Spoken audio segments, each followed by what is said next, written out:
Hello everyone! Chaque semaine, nous chez vous, c'est vous et nous.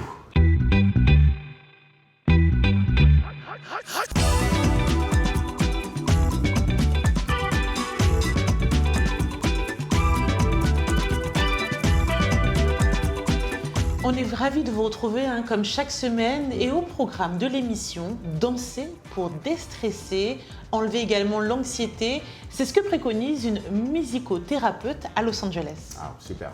Guitariste, chanteur, auteur, compositeur des chansons poétiques et engagé, Jean Goubald est à la fois un comique et réaliste. Nous suivrons son interview avec Anastasie Tudiache à Kinshasa. Rencontre avec la centrafricaine Renata Ngerekata Moussa-Kembe, créatrice de la marque Kewats. I can't wait. Ne ratez pas le segment hebdomadaire hashtag vous et nous, Anglais Express. Et pour les amoureux du sport, on parlera baseball et football. Mais d'abord, une question pour Ekia. Ekia, si j'avais des cheveux, m'aurais-tu trouvé un coiffeur, mais pas un coiffeur, en tout cas pas comme les autres? Bien entendu, tu aurais voulu, je pense, le coiffeur des présidents. Et depuis plus de 50 ans, un coiffeur de Washington coupe les cheveux des présidents américains. Il est même devenu une sorte de légende au point où sa popularité s'étend hors des frontières. De nombreux présidents et dirigeants du monde sont devenus ses clients. Jacobo Luzzi a interviewé l'homme surnommé le coiffeur des présidents. Michel Joseph nous raconte son histoire. Les présidents Donald Trump, Barack Obama, George W. Bush et Bill Clinton sont quelques exemples de clients de Diego D'Ambrosio. Ce coiffeur d'origine sicilienne, basé à Washington, a coupé les cheveux de plus de 46 chefs d'État depuis 1968.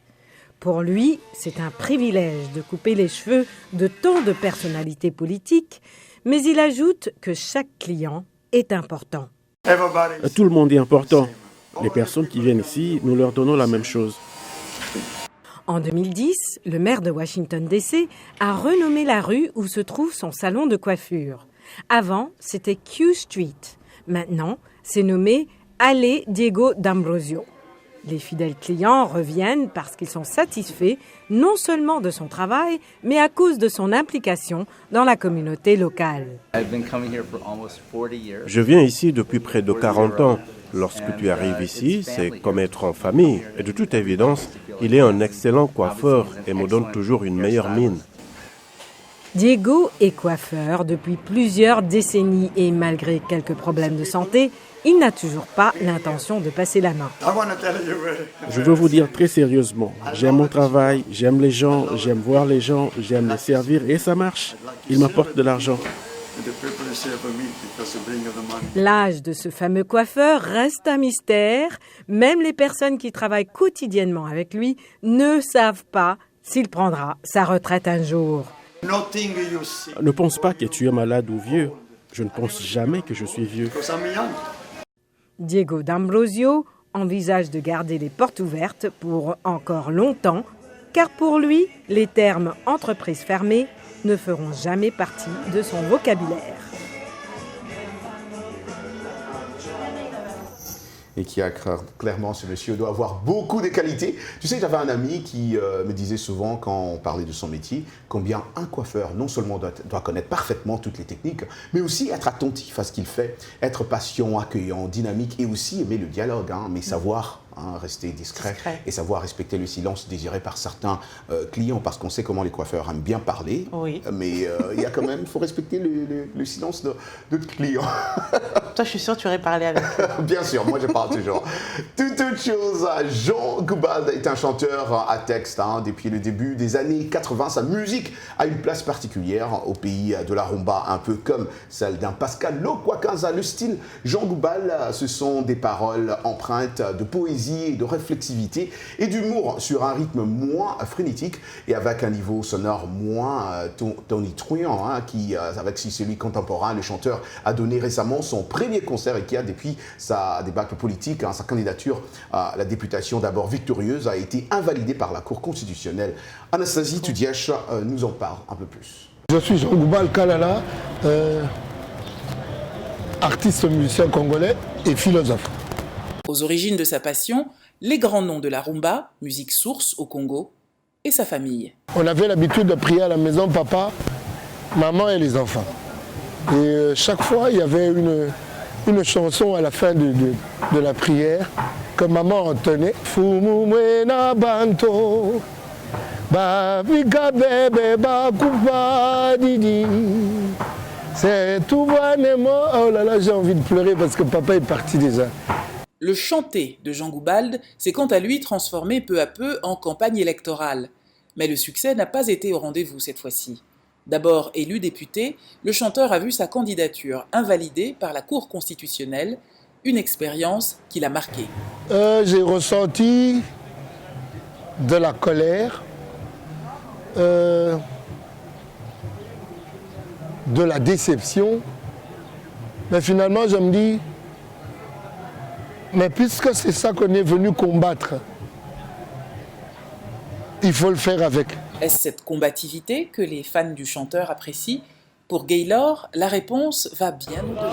Jean Goubalde, pour moi, c'est une idole. C'est un vieux qui m'a éduqué en plus. Pour moi, c'est une grande star du niveau d'un Alpha Blondy ou d'un Lionel Richie.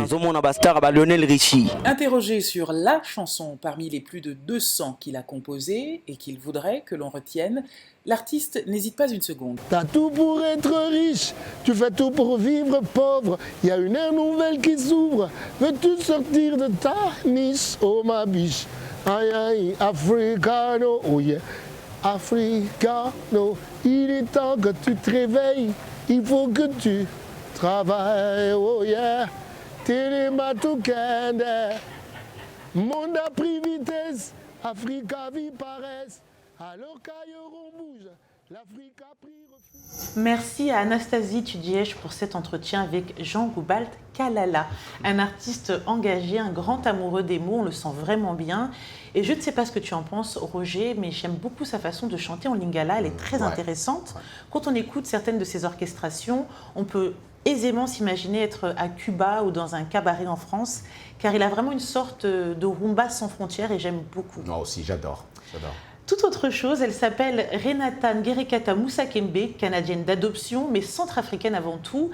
Avec fierté, elle entend représenter son pays à Montréal. Manager dans une banque d'investissement, elle développe aussi sa marque K-Wax qui a vu le jour en 2016. Ainsi, elle utilise le wax pour confectionner des habits, sacs et chaussures.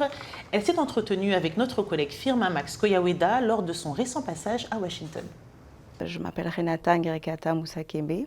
Je suis centrafricaine, je réside à Montréal, au Canada. J'occupe en fait un poste de manager dans une banque d'investissement, mais à côté, je suis la fondatrice de la marque K-Wax. K-Wax qui a vu le jour en 2016 à Montréal, au Canada. C'est une marque que j'ai lancée pour pouvoir promouvoir le tissu pagne, donc wax de chez nous, de l'Afrique, au Canada, en Amérique du Nord précisément. Donc, je crée en même temps tout ce qu'on peut dire de la mode, des vêtements pour femmes, des chaussures, des sacs à main aussi. Je me suis rendu compte en fait qu'en Amérique du Nord, surtout au Canada, le pagne, l'art africain n'est pas vraiment reconnu à sa juste valeur. Donc c'est comme nous on a grandi avec évidemment le pagne, le wax. Donc l'idée pour moi c'était de pouvoir faire connaître aux Américains, aux Canadiens plus précisément en fait ce tissu, ce trésor d'Afrique. J'ai voulu en fait créer quelque chose de moderne pour que tout le monde puisse porter et pas quelque chose de vieux. C'est-à-dire, quand on parle de sandales ou de chaussures, voilà, on va travailler avec du plastique, du cuir. On va juste customiser un petit peu en mettant du wax. Pareil aussi pour les vêtements. Les vêtements, bon, je peux aussi faire des ensembles complètement en pagne, comme je peux mélanger avec des t-shirts, avec des jeans. Donc, l'idée vraiment, c'était de pouvoir créer quelque chose qui puisse attirer les jeunes aussi, surtout, hein, parce que dans notre culture, on dit toujours, ben, entre guillemets, c'est toujours les grands-parents, les mamans qui le portent, mais pourquoi pas les jeunes? Donc, j'ai aussi touché un peu le côté décoration d'intérieur en passant par des coussins, des nappes, toujours en wax aussi.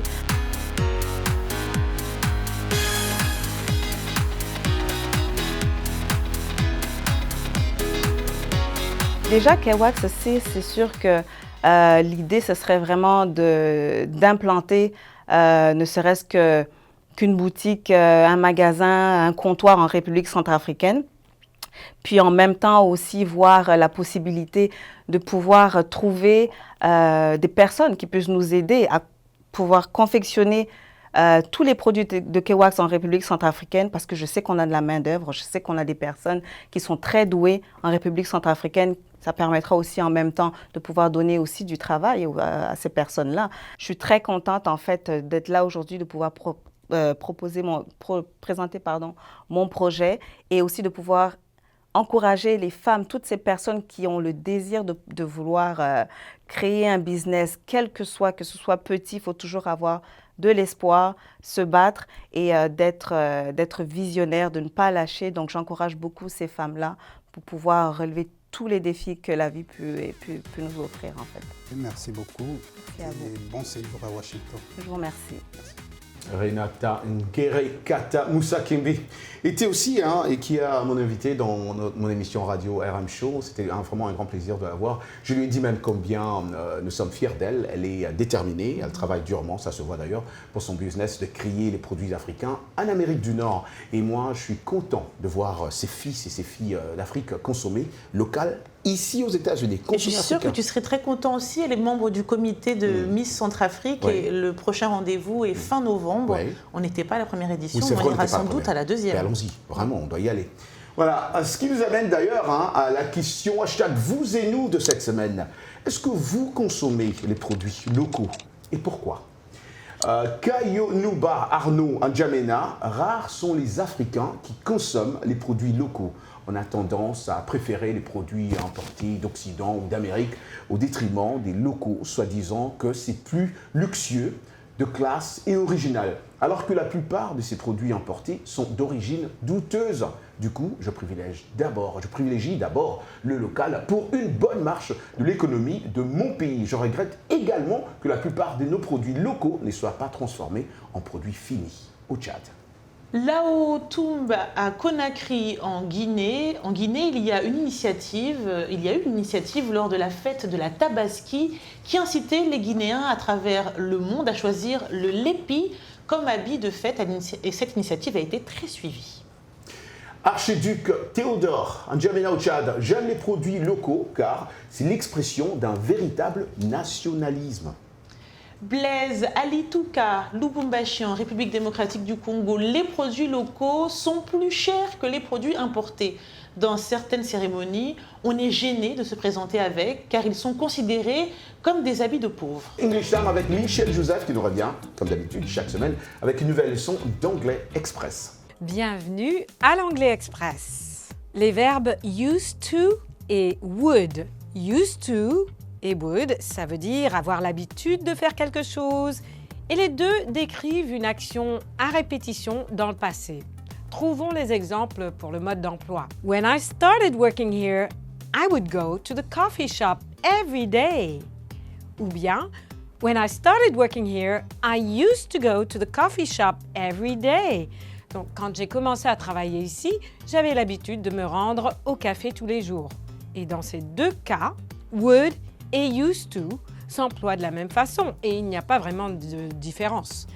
Et pourtant, il y en a des différences entre les deux. Les voici. On emploie l'expression would lorsqu'on commence la phrase avec un moment spécifique. Par exemple, every Monday, I would go to the gym. Tous les lundis, j'avais l'habitude d'aller à la gym. At 10 o'clock in the morning, I would take a break. À 10 heures du matin, j'avais l'habitude de prendre une pause. On emploie uniquement used to avec les verbes to be, c'est le verbe être, to think, le verbe penser, to feel, le verbe sentir, to see, le verbe voir ou bien to understand, le verbe comprendre. Par exemple, my office used to be across from the coffee shop. À l'époque, mon bureau se trouvait en face du café. I used to see you every day. J'avais l'habitude de te voir tous les jours. Used to, would, allez-y, pratiquez. Et voilà pour l'Anglais Express. Merci Michel Joseph. Vous pouvez retrouver toutes nos leçons sur notre site voaafrique.com, rubrique Vous et nous. Place à présent à notre rubrique Actualité. Et une triste nouvelle, Éloi Sessou, un créateur de mode ivoirien, s'est éteint à Abidjan le 22 août dernier. Le monde de la mode a salué son talent, sa simplicité, son humilité pendant ses plus de 15 ans de carrière. Paix à son âme. Paix à son âme. Malia Mohamed, chef kenyan basé à Mombasa, a battu le record du monde de Guinness pour la plus longue période de cuisson. Le chef Malia a préparé pendant 75 heures sans interruption, établissant un nouveau record dimanche 18 août au Kenya, Bay Beach Resort à Mombasa. La compétition de cuisine la plus longue, 68 heures, 30 minutes et 1 seconde, avait été réalisée par Ricky Lampkin à Los Angeles, ici aux États-Unis, en 2018. Et cette année, Malia, 36 ans, avait préparé une liste de 400 recettes de cuisine locale et internationale pour que son nom figure au Guinness de record. La nourriture qu'elle a préparée sera offerte à des maisons caritatives et à des orphelins dans le cadre de son initiative de sensibilisation et de nourriture pour les moins fortunés de Mombasa. Alors on passe à toute autre chose pour les amoureux du sport. Le Sénégalais de Liverpool, Sadio Mané, n'a pas été retenu dans la liste finale des 3 nominés pour le prix du meilleur joueur UEFA de la saison dernière. Lionel Messi du FC Barcelone, Cristiano Ronaldo de la Juventus de Turin et Virgil van Dijk de Liverpool sont les finalistes. Qu'en pensez-vous? Nous avons posé la question, c'est notre rubrique On dit quoi?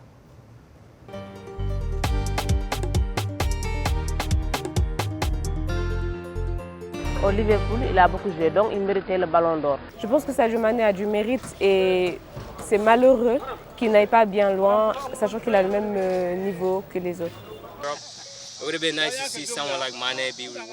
Ça aurait été bien que quelqu'un comme Mané soit récompensé.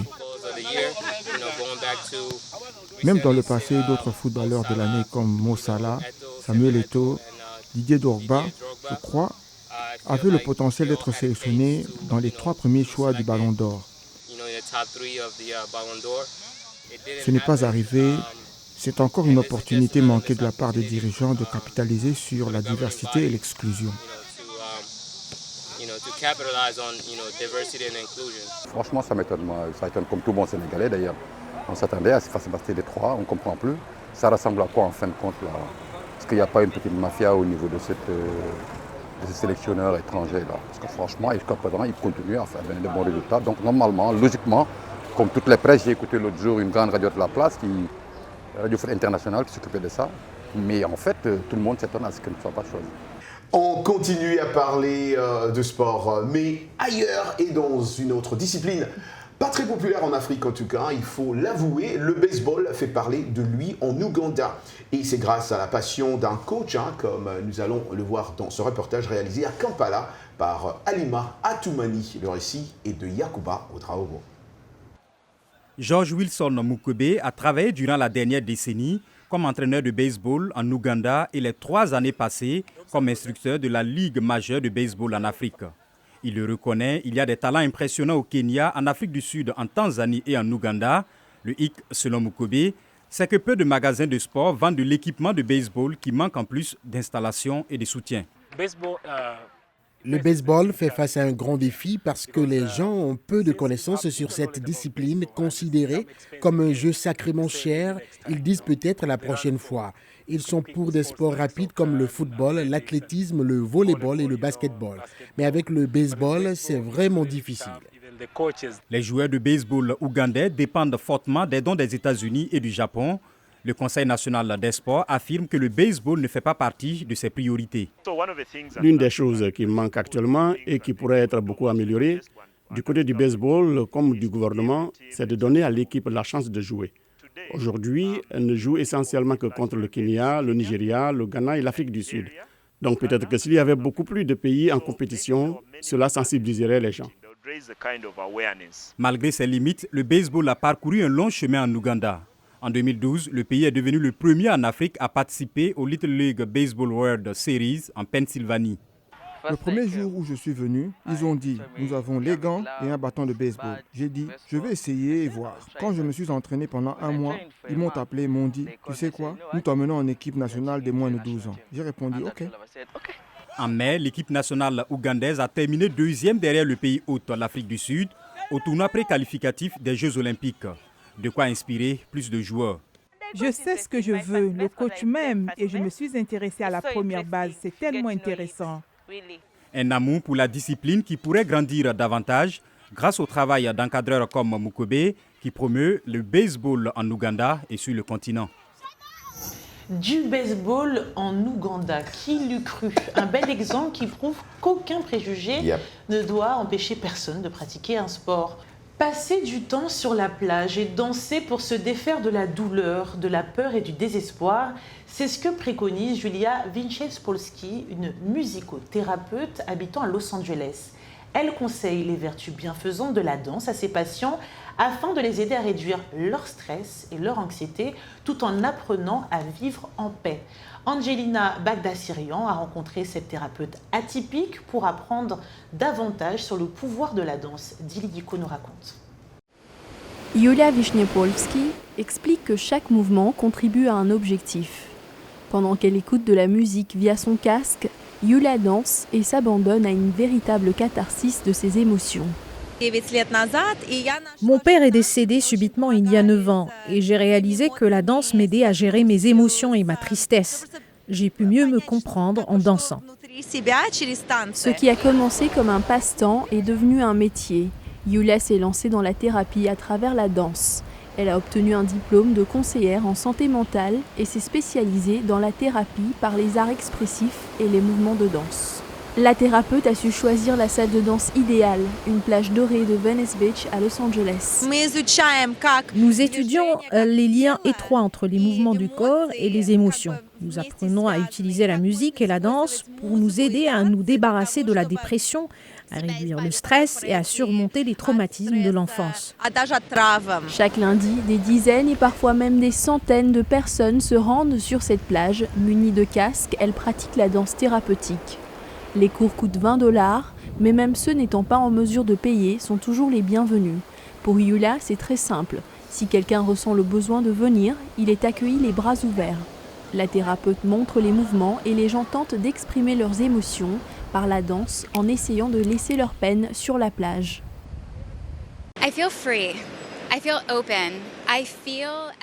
Je me sens libre, je me sens ouverte. J'ai l'impression que le stress que je ressens d'être simplement humaine commence à se dissiper. Parfois, les gens pleurent lors de la libération de leurs émotions. C'est un espace dans lequel vous pouvez tout ressentir.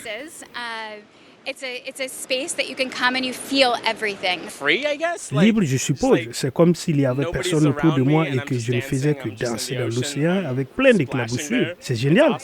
Pour les spectateurs, le concept peut sembler drôle. Un club de danse sans musique sur la plage, mais les riverains y sont habitués. Julia donne également des cours de musicothérapie dans des maisons de retraite. Elle explique que cela permet aux personnes âgées de faire face à la solitude.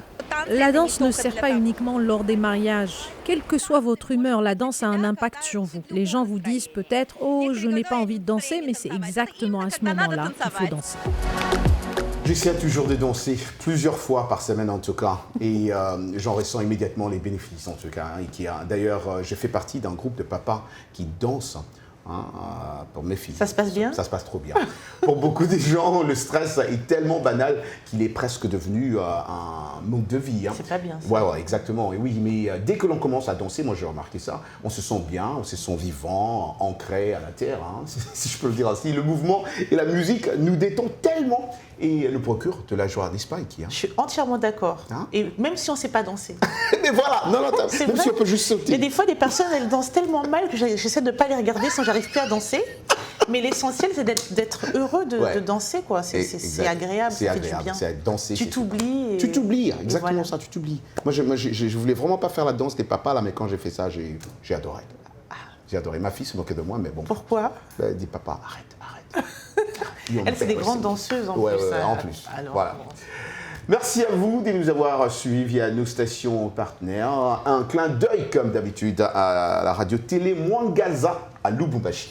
Un clin d'œil également à Vox Africa qui nous diffuse partout en Afrique francophone. N'oublie pas à Lomé au Togo sur TV7. Ils sont tous en train de nous suivre et nous sommes très contents. Et Dan TV également, on les salue. Comme d'habitude, on dit rendez-vous la semaine prochaine. Ciao, ciao.